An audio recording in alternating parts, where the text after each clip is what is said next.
Good morning, good afternoon, or good evening. Whether you are a morning bird or a night owl, I am happy that you are here with us on another amazing installment of the Richard Watkins podcast. I am your humble host, Dr. Richard Watkins. And remember that the Richard Watkins podcast is a proud production of the Science Policy Action Network. Visit them at span-inc.org.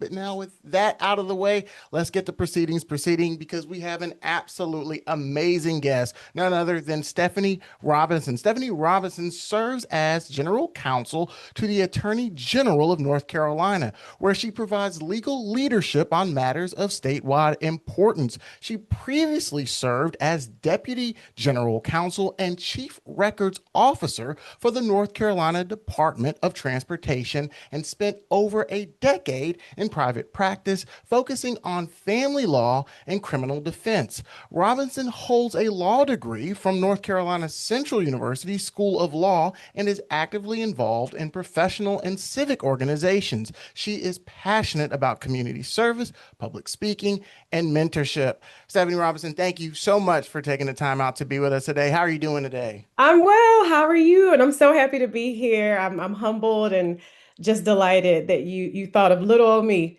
to be on your Oh, podcast. So I'm really excited to be here. I'm sure you say that to all the podcast hosts. But listen, to my audience, listen, can you take us back? I am so interested in hearing about your history, where you're from, where did you do your undergrad work? How does somebody become a general counsel to the attorney general? Break that all down for us. Oh gosh, how much time do we have? Oh, Uh, we have as much time as you want. I am your captive audience. so I am an Army brat. I'm a double Army brat. So I'll take you all the way back to the beginning. And I'm the baby of five. Both my mother and my father served in the United States Army. And I went to undergrad at Winston-Salem State University. So I'm a proud double HBCU grad. I shouted from the mountaintops. I received the best education possible at Winston-Salem State. And then from there, I went straight to law school at North Carolina Central. And it's funny because when I went to undergrad, I went there originally majoring, I was double majoring in psychology and biology because I knew I was going to go to medical school even though everyone was telling me you need to go to law school, and I was like, absolutely not going to medical school. And then I took a class called what was it? Greek Latin root biology or something like that. And I was like, yeah, I don't know about this. So I changed my major my sophomore year. And also at the time, the chancellor, who was Chancellor Harold L. Martin, he ended up going to A&T and being their chancellor for a good number of years. But he was my chancellor at Winston-Salem State. And my freshman year, I was class president, and we were in a meeting talking about parking, and students were being towed for parking in faculty spots. And I made a point and I said, well, if students are towed for parking in faculty spots, then faculty members should be towed for parking in student spots. And he looked at me and he said, what is your major? And I told him, he said, you need to go to law school. So that was another reason why I changed. But yeah, I went to North Carolina Central University School of Law. So I'm an Eagle and a Ram. And when I went to law school, I said, I'm never going to practice criminal. I have no interest. And that's just not what God had for me, or that is what God had for me, actually. So came out of law school, started practicing. I was given a job by a gentleman named Jesse Jeffers, who I adore to this day. He took a chance on me, brought me in, and I practiced at the Jeffers Law Firm in Wake County for 10, 11 years, primarily criminal defense, family law. And how I ended up in state government um, is still a crazy story to me. Um, I was actually up for a judge seat. It was an appointed seat. I put my name in.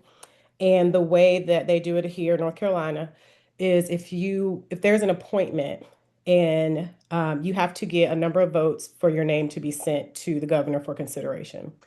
Once your name is sent and they vet you, then you may or may not get an interview with the governor after going through a couple of layers. Well, I received an interview. It went well, so I've been told, but ultimately that was not my path, and I wasn't picked for the seat. And I was devastated. I won't. act like I wasn't, but I do believe that what's for me is for me and what's for someone else is for someone else. And he absolutely picked an amazing individual to sit in that judicial seat. And maybe not even a month later, I received a phone call to come to an event at the governor's mansion. So I went and met with someone on his staff, and she kept saying my name, and I was like, yes. And she said, well, the governor won't stop talking about you. And I said, well, I don't know why, because he didn't pick me for the seat. And And so we ended up meeting, and she was like, he wants to know if you want to work for him.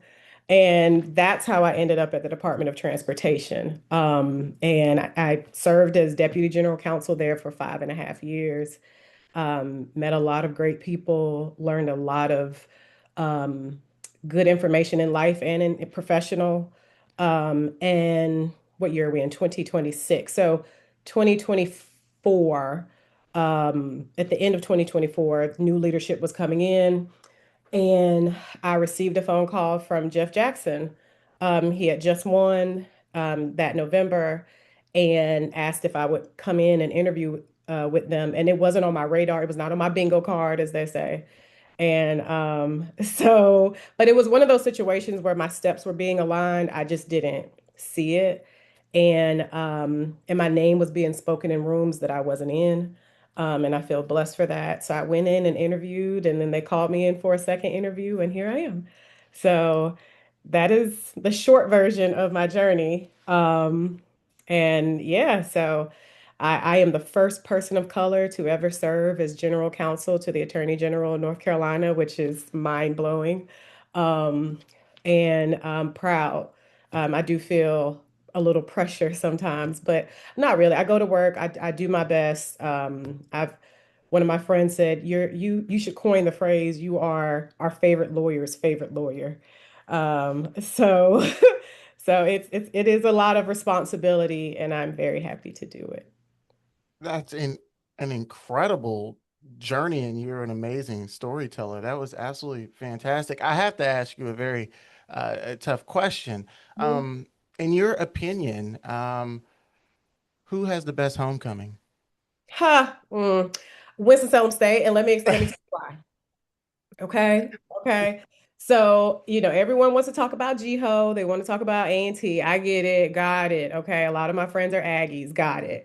However, and I have been to a number of homecomings, including A&T's. And I rank homecomings like this. I say Winston's is the best. After Winston, I would say Central, but I'm going to explain. And then I would say A&T. Now, if we're talking volume, yes, A&T, there's a lot, but it is sensory overload. Once you find a spot, you better stay in that spot because it's going to be really hard to move around. Um, Central, it is solely for the bowl. After the game, that bowl energy, it is different. It feels like just a big surge of energy. So they get in there. But Winston is like the best family reunion you have ever been to. If you've never been to Winston-Salem State's homecoming, go. There's room to move around. We have the best tailgates. Like it's a vibe.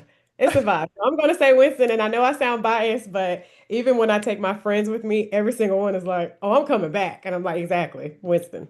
That's what. That's what's up. Now that you mentioned North Carolina Central having a bowl, that A&T also has a bowl. North Carolina A&T, Greensboro, North Carolina, for folks who are listening out of state, maybe out of country, and North Carolina Central, Durham, North Carolina, and Winston-Salem State, Winston-Salem, North Carolina. But A&T also has a bowl that is pretty famous. So, If you do can you move have a around, bowl? you can't move around. You're stuck. Okay, okay. All right. Listen, I'm already defeated. I'm not even going to attempt to argue with you. I'm afraid. I'm shaking in my boots. Again, we have Stephanie Robinson here, General Counsel to the Attorney General of North Carolina. What is it like? Um, actually, let's back up a little bit. Mhm. What did the job entail at the Department of Transportation? What was that experience like? And kind of walk the audience through what a day in the life of your role at the DOT in North Carolina was like. Sure. So the Department of Transportation in North Carolina is actually the second state-ran Department of Transportation. Right behind Texas. Because you have, and of course, there are other states that are bigger states, but their Department of Transportation doesn't necessarily run the entire state. So, if when you think of it from that, just know there's a lot going on all the time. It's very innovative. It was different because I dealt with a lot of engineers sometimes, and they speak a different language. So sometimes I found myself learning like as I go. They would, there are acronyms all over the place. And I would be like, can you dummy that down for me? Like, what does that mean? Or I'm Googling as they're talking. But I remember when I first got there, and there were only three of us in the general counsel's office. You had the head general counsel, who is now the secretary of the Department of Transportation, and then you had myself as deputy general counsel, and then another individual who was a senior deputy. He was there longer than I had been, and we worked as a team. But what essentially we were all kind of broken out, and you were general counsel of a different division. So I served as general counsel to the Global Transpark Authority, which is an aviation, it's a multimodal aviation space out in Kinston, North Carolina. It is an airport, but they also lease out space to other businesses and organizations. Um, so a day in the life at DOT, when I first got there, I remember asking, like, what do I do? I was like, what do I do? How do I do this? And the response I got is you figure it out as you go. And, it'll probably take you about a year or two to really get comfortable. And I think that was accurate. Um, I came in, like, just to be real, I came in feeling like I had no idea what I was doing. And I had a conversation with one of my mentors, because I think everyone should have a mentor, or I say you need an advisory board in life.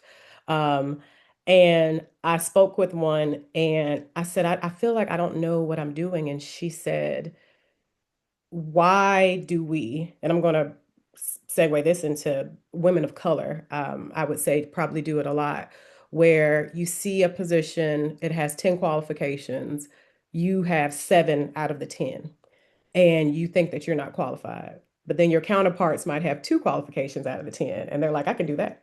And she was like, you can do anything. You went to law school, you passed the bar, you were a litigator. Like, she was like, why do you think you can't do this? And I think it was just because it was unfamiliar territory, because state government is very different. You're restricted in a lot of ways with the rules and what you can and cannot do.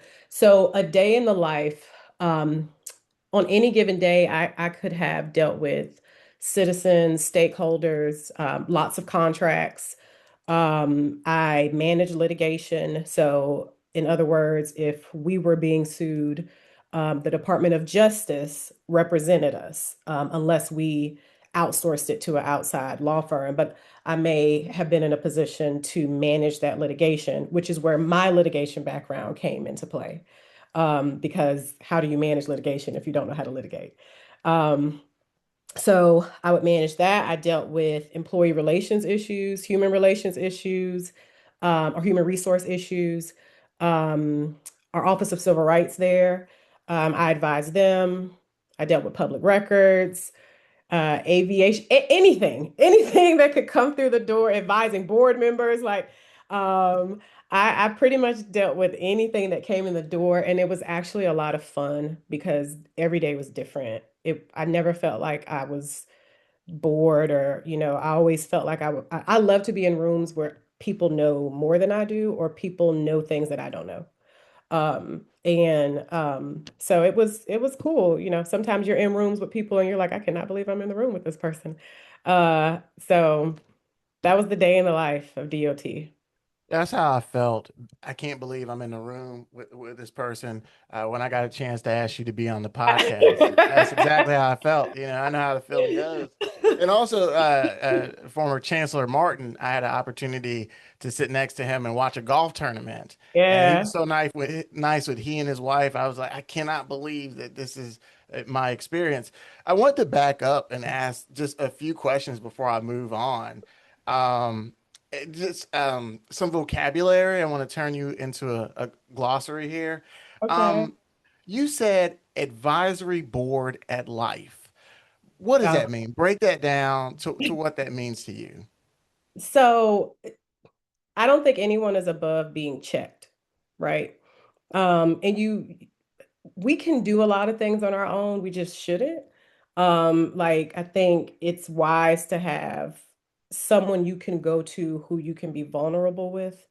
So when I say advisory board of life, I'm talking, and it can be one person, it can be a couple of people who, this person is an expert in this. I can go to this person when I want to go on vacation. I can go to this person when I want to make a bad decision and I know they're gonna talk me out of it. I can go to this person when I want to make a bad decision, they're gonna talk me into it. Like, just an advisory board.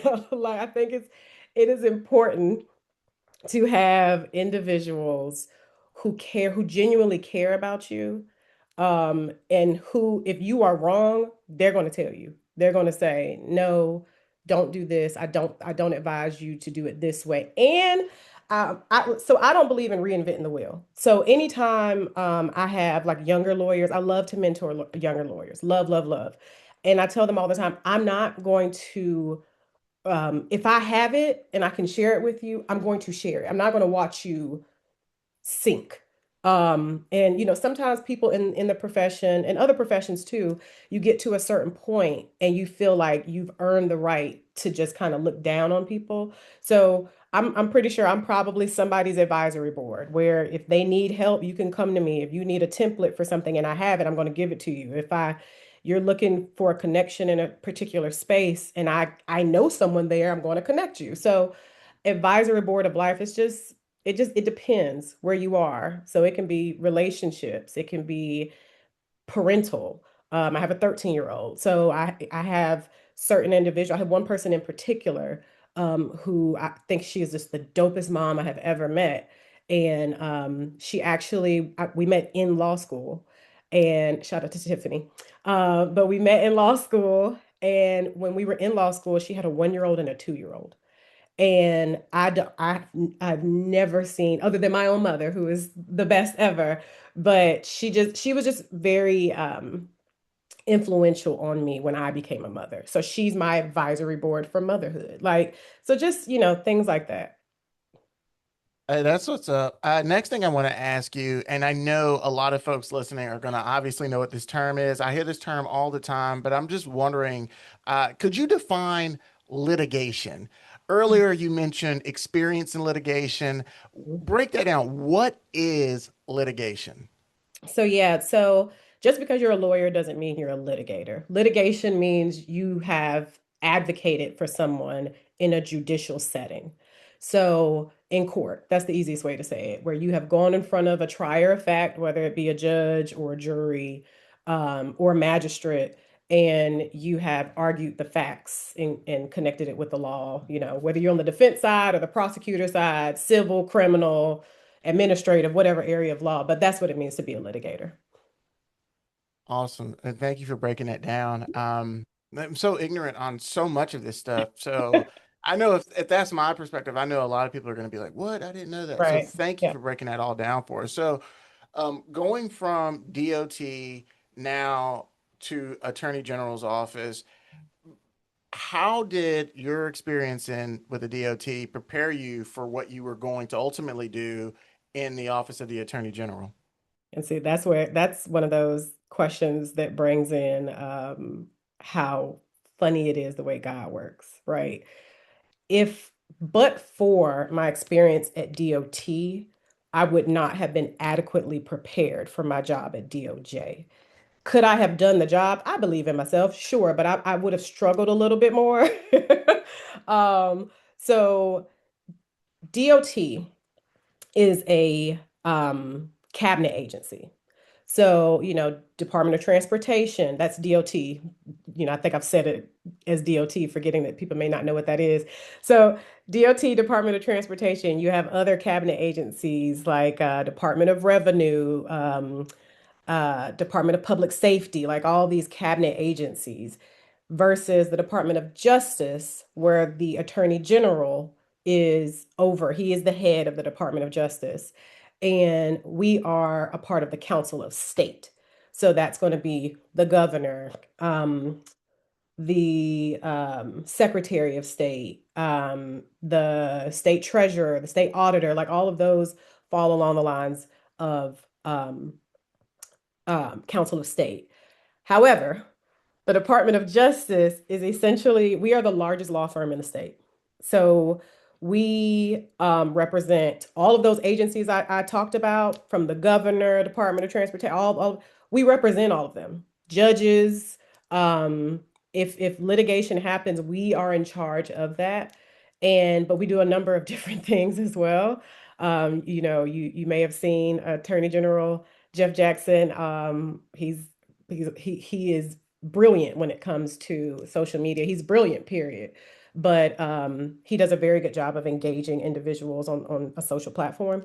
So my job at DOT taught me how to advise on an agency level.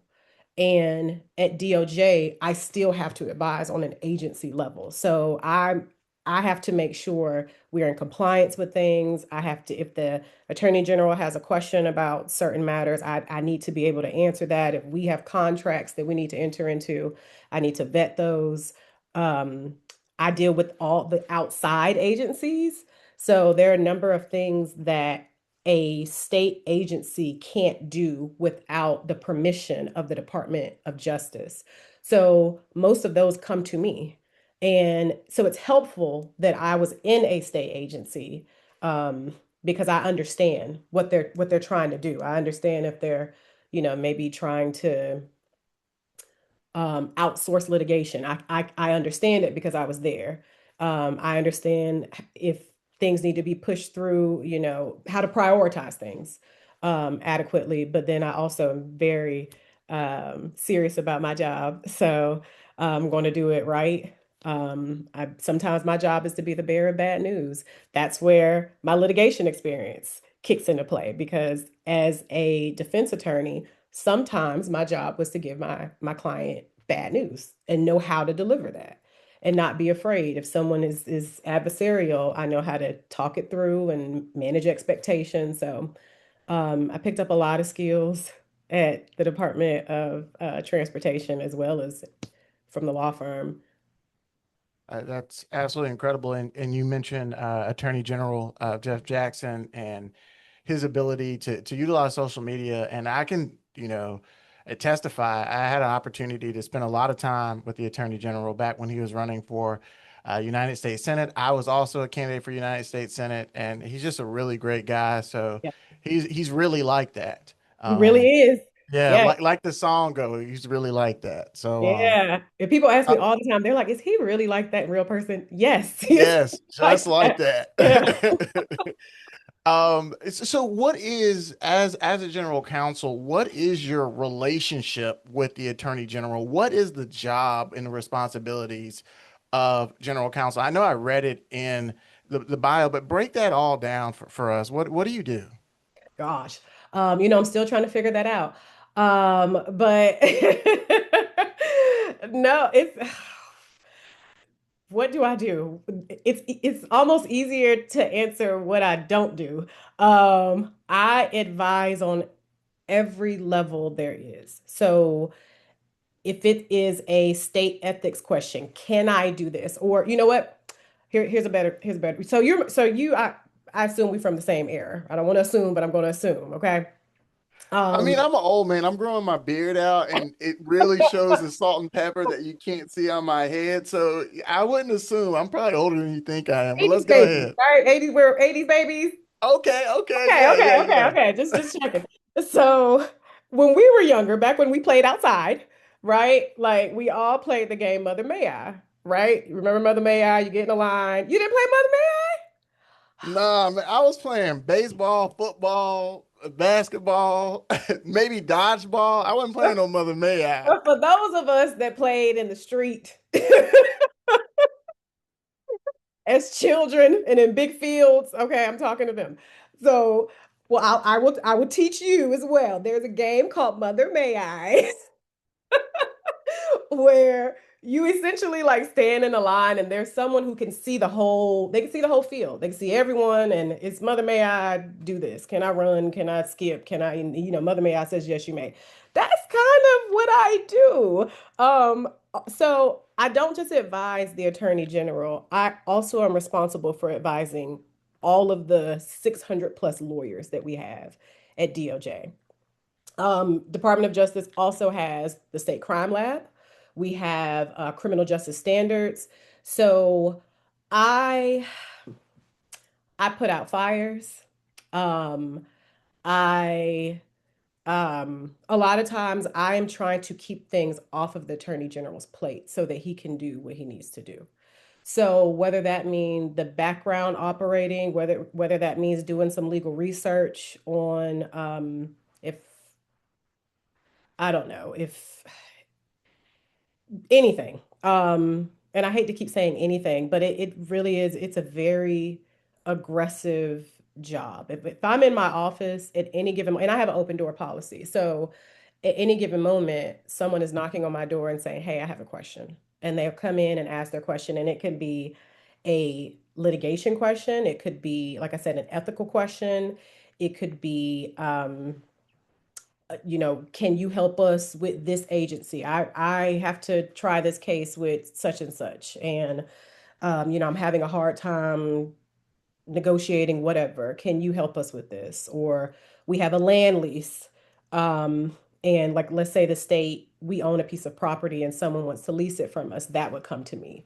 Um, I, everything, public records, lots of public records. People love to request public records, and we have an amazing public records team, but they report to me. So a lot of times I am, filtering through, trying to make sure we're on top of responding to public record requests. I mean, for those that don't know, some people know it as FOIA, Freedom of Information. That's federally, but then state North Carolina has a Public Records Act statute, or chapter, and so anyone can request certain documents from a state agency, and we have to go and make sure that we're in compliance and things like that because we are the custodian of a lot of information and sometimes a lot of confidential information because we are lawyers. So I handle that, but day to day, I'm usually in meetings a lot. I see and meet with the Attorney General almost daily. Um, and it really just depends what's going on. And we have an amazing team. Our senior executive team, I call us the Avengers, because these are some of the most dynamic and smartest and easy to get along with. We all look out for each other. And it makes it makes a tough job easier because I think we're all concerned, and especially in particular, the Attorney General, he is concerned with our bandwidth because we understand I don't work a 9 to 5. I'm not working where I'm punching in at 8:30 in the morning and it's 5 o'clock and I'm done. I could be working all night. I can work on weekends. It really just depends what's going on. And we understand that. And that is a level of responsibility that comes with these types of positions. But I'm in the room for the heavy conversations. I'm in the room for the light conversations. And I just advise and I draft and I write and I edit and I deal with just about anything that comes in the door. Well, as a father and a North Carolinian, thank you for your service in protecting us and keeping us safe. Again, we are here with Stephanie Robinson, General Counsel to the Attorney General of North Carolina. Could you perhaps kind of break down your office's relationship with local governments and then also your relationship with federal governments? Because as a state official, it seems like you sit at that Goldilocks place right in between federal and local. What is it like managing those relationships? Um, it's not hard. I think uh, in my experience, our relationship with local government is usually them looking for some sort of they need to be advised on something. So it might be a question of can we, like I know there's a lot of conversation about open meetings in government. So, that's an example. There might be a question of can we do this? And we're looking for an opinion on this. I haven't had any bad experiences dealing with local government. I think and we may go to local government because we have a question about a lawsuit that we're interested in entering into. And let's say they are the subject matter experts on whatever the topic is. Well, then we may go to them to get some sort of research, get background clarity. It's local government and state government don't always work along the same lines because the rules are different and the engagement is different.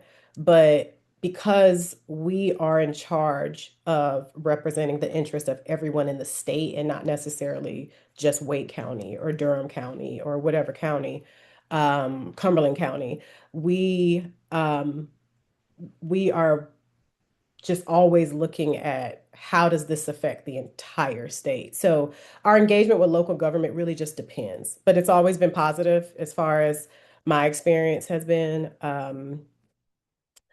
And I couldn't really tell you anything negative. And even if I could, I probably wouldn't. So That's awesome. And shout out. I'm glad you said Cumberland County. You might have saw the Fayetteville State diploma right there. You should have mentioned us when talking about greatest homecomings, but it's okay. It's all right. you I'm knew just that. grateful that you're keeping us safe. So, You knew that. but Listen, and I'm from the Ville, okay?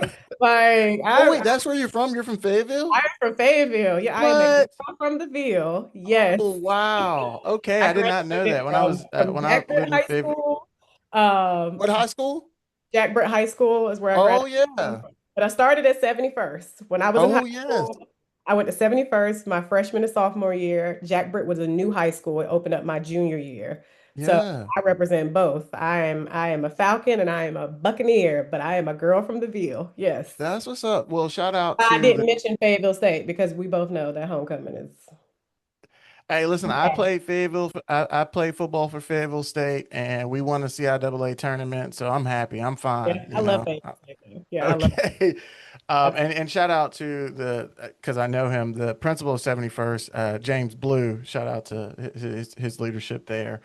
Um, one other thing I'm interested in, as someone who's very involved with the top level of law enforcement in North Carolina, and you were talking about, the crime lab. How has innovation and technology, new technology, how has that been handled, by your office? Because it is changing very, very rapidly, and I want to get your insight into that. Yeah, well, it is a what's the it's oh, what is the phrase? Um Technology, in particular AI, that has been and continues to be a topic of discussion. I actually am working on, keeping my eye on AI innovation as it relates to legal research and things like that. For obvious reasons, we are the Department of Justice, and we want to make sure that we're staying on top of that. But technology is changing so rapidly because of AI, that the mandates and the standards and the level of accountability that we have, it keeps evolving and keeps evolving. So trying to stay ahead of it has been interesting, but I can tell you that we've done a heck of a job with staying on top of that and being in compliance with all federal and state requirements. But as far as, the crime lab, and that's a whole different whole, those are scientists, but they are on top of what they're doing and have great internal leadership. and direction over there. But mostly we're trying to stay on top of, like I said, um, our knowledge of AI and technology as it relates to uh, why am I losing my words? It's because it's almost Friday. Uh, as it relates to research, but also we are engaged in making sure we are protecting the most vulnerable when it comes to technology and the changes in technology. So we're talking about our children and we are talking about our elderly. They are constantly hit with scams and everyone. So our Office of Public Protection is really good at getting out in the community and trying to advise people all across the board, not just the elderly, not just the youth, but everyone about scams that involve technology and fraud. And these scammers are getting more and more savvy. They're getting clever. There was one recently that happened that was all over, but my phone was blowing up all day. Like, is this real? Is this real? Is this real? And it was a scam where they were sending out notices telling people that they had to be in court. And it looked official. And it was like, you need to be in court. This bond is due, and scan this code or scan this image and pay this fee, or there'll be these consequences. And it had like a judge's name on it, and it looked official, but it was a scam. And that is because technology is getting better, and it's getting better for everyone, including the scammers. So we do our best to stay on top of that. We do our best to make sure that children aren't prey to the technology scams in their games, in um, social media, like all those things. So technology is one of those things that it's all over the place, and we keep our eye on it. We enter into litigation, we start litigation, and we try to make sure we inform the public of to make sure they're aware. I've got two more questions, if I may. And again, I am just so grateful for the time that I know your schedule is jam-packed. So once again, just thank you so much, Stephanie Robinson. The first question is, you said something so interesting to me about having mentors, Mhm. and that really struck me as particularly interesting because I imagine for most of your life, there have been people that you can talk to that have done what you want to do. But as the first ever person of color in your current position, there isn't anyone who has done what you it's like the gift and the curse of being a trailblazer. So being in that very unique position, how do you I can't even form my words. How can someone mentor you in that capacity given that you were the first to do it? I mean, I would say it's easy because I try to be very humble. I am humble. I know that I'm here because I worked hard, and it was hard for me to get to a place where I could give myself credit for the work I've done, which is crazy. Because if you work hard, you deserve to move up, and have that mobility to get into certain spaces and places. But it took me a very, very, very long time to sit back and say, I worked my ass off. I studied hard. I stayed out of trouble. I did what I thought was right, and doors opened because I made myself visible, I made myself vulnerable, and I worked hard. But because of even with that, I tell myself constantly to remain humble because what's given to you can be taken away very easily. So, um, and a lot of the individuals who I associate with voluntarily and involuntarily, um, well, I'll say voluntarily. There are a lot of individuals I've been blessed to have personal relationships with who hold certain titles that might sound intimidating. But if we go to lunch or we are having a meeting about something, a lot of times we will go and we'll say, leave your title at the door, let's talk. Because a lot of people are experiencing the same thing. Like it doesn't matter what level you're on. Everybody, life is happening. Um, work is stressful. People are struggling, mentally, emotionally sometimes. I'm a huge proponent of therapy. Therapy helped me through some very interesting times, especially professionally. So I don't put myself above anyone. And but I also don't look at anywhere that I am, I don't look at it as like a stepping stone. I'm there to do a good job. So I'm going to do a good job. Everything else will work itself out. But as far as like my advisory board, um, my friends, my colleagues, I, I don't know. I'm a talker. I don't know if you can tell. So um um I walk into rooms now feeling like I belong instead of walking to a room and questioning how I got so lucky to get here. That does exist, but I have to tell myself because I have been in rooms and felt alone. I am typically I won't say typically, a lot of times, no, let's keep it real. I am typically the only Black person that is in a room sometimes. Um, and I used to be way more conscious and aware of it. And now I'm not. Now I walk in that room, and sometimes they're my favorite rooms to walk in, especially if they don't know who I am. And matter of fact, I'll give you a story.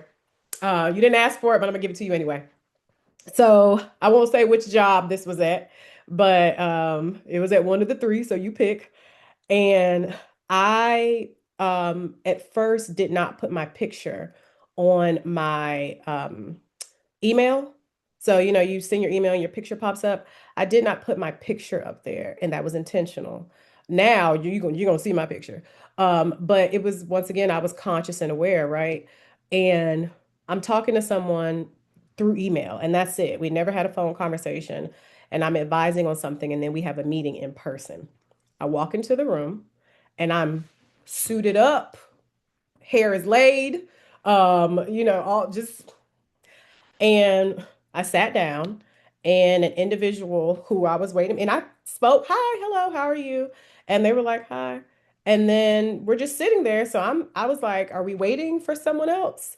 And they said, "Oh, we're waiting for the attorney." And I was like, "Oh." Now the other individuals in the room already knew who I was. So they were kind of like, "Okay." So I sat back and I said, "Oh, well, let's wait." Because we know why they didn't think that I was the lawyer, right? And it's sad, but those types, and I'm probably deviating all over the place, but those types of situations give you a different perspective where, especially for someone like me, where I'm double minority, I'm a woman of color and I am a woman, right? Um, and I've been told I look younger than I am. So sometimes individuals are like, "Oh, well, when did you just graduated?" "Yeah, almost 20 years ago." Yeah.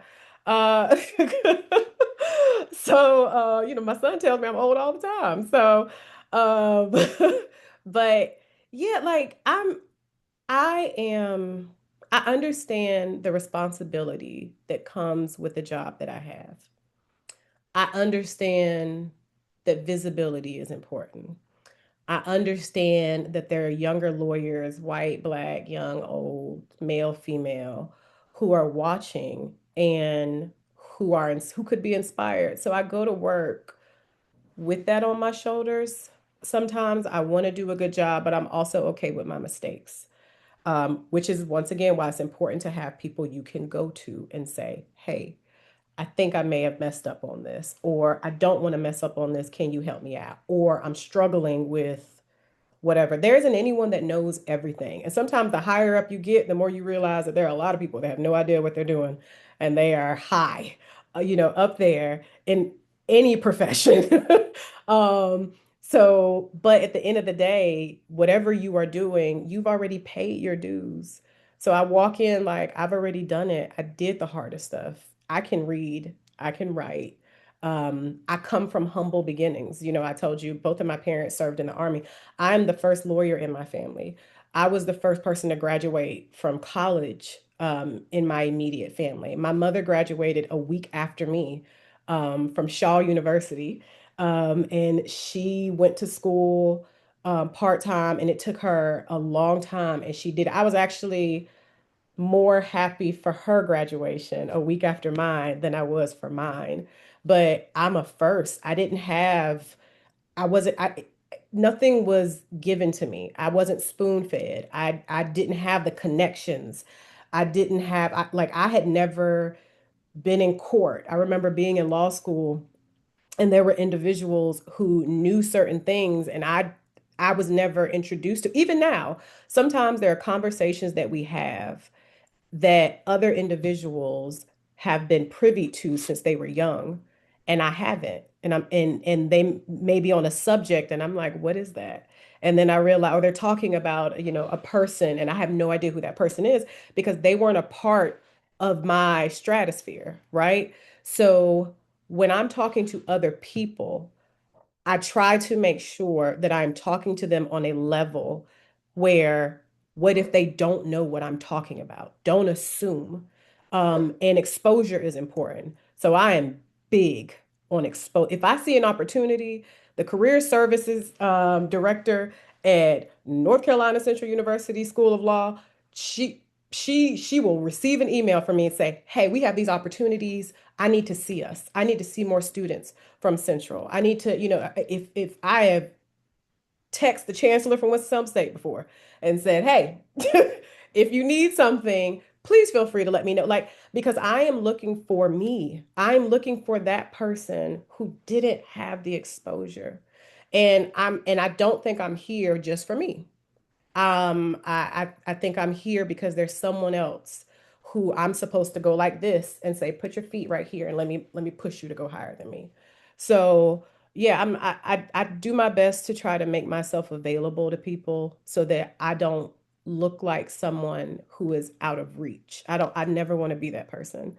While I am um delighted and like I said, I feel very humble. I feel very um, blessed that there are individuals that look up to me and who sometimes may be afraid to reach. I've had a lot of those before. They're like, I was afraid to talk to you. I saw you at this event, and I'm like, what? Hi. Like, hello.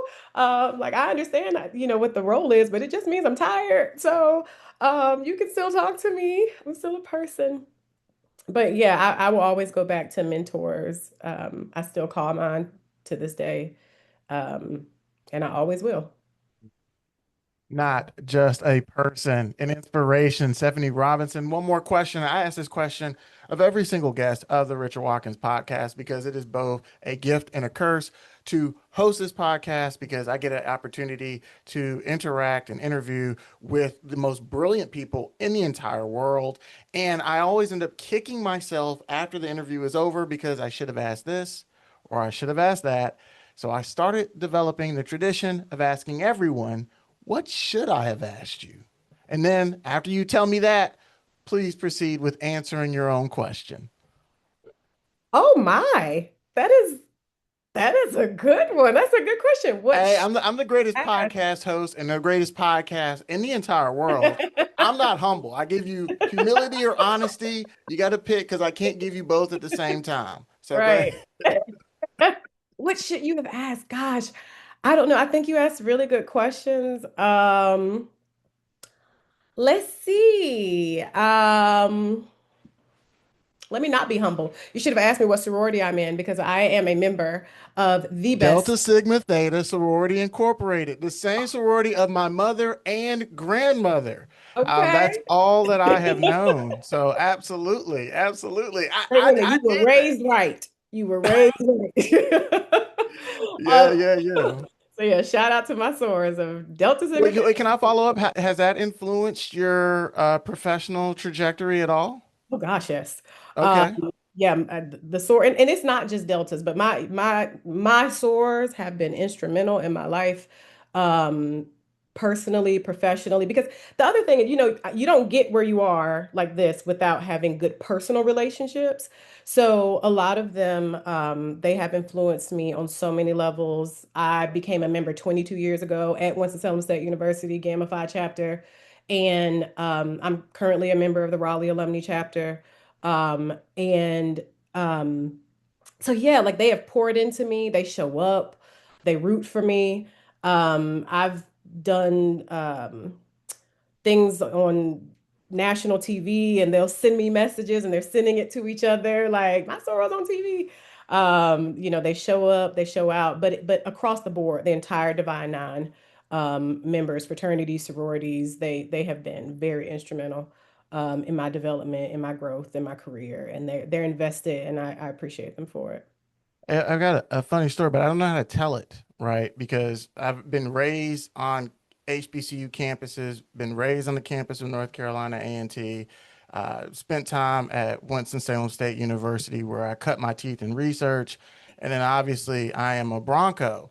And Yeah. so for folks who are not familiar with that environment, um, traditionally there are things that you can't say or walk if you are not a member of those organizations. Mhm. So you all have, my mom used to do it all the time. If she would see a Sora like out of the window, she'd roll down the window and let out that noise that y'all make. And I won't do it because I don't want to get in trouble, you know. But you know how to do it. You can do it.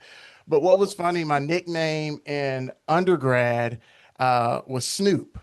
Okay. And during that time, it came from football. During that time, Snoop Dogg had that track out that called was like Drop It Like It's Hot. Mhm. And when that song would come on, the background would be like Snoop or whatever, right? Yeah, You know yeah, how it is. yeah, I'm still so close and I yeah. don't want to do it. I so Yeah. don't want to do it. But what would happen when I was in undergrad, people would say my name like that, and then friends I had who were Deltas would say it like that, and everybody would be screaming. I wasn't nobody, but it made me feel like I was somebody. And so it was always so very, very cool. Listen. Stephanie Robinson, you are an inspiration. I have to thank you from the bottom of my heart for your service. Thank you for being a guest on the Richard Watkins podcast. I truly appreciate it. And I wish you all the best in everything that you do. And just, I mean, if I can do anything to help you or your office out, just don't hesitate to ask. Thank you so much. Absolutely. Thank you. It's been great. Thank you so much for having me. Yes, everyone, join us for other amazing episodes. I have been your host, Dr. Richard Watkins. This has been another episode of the Richard Watkins Podcast, a proud production of the Science Policy Action Network. And remember that the future is not something to wait for, it is something to build. And until next time, take care.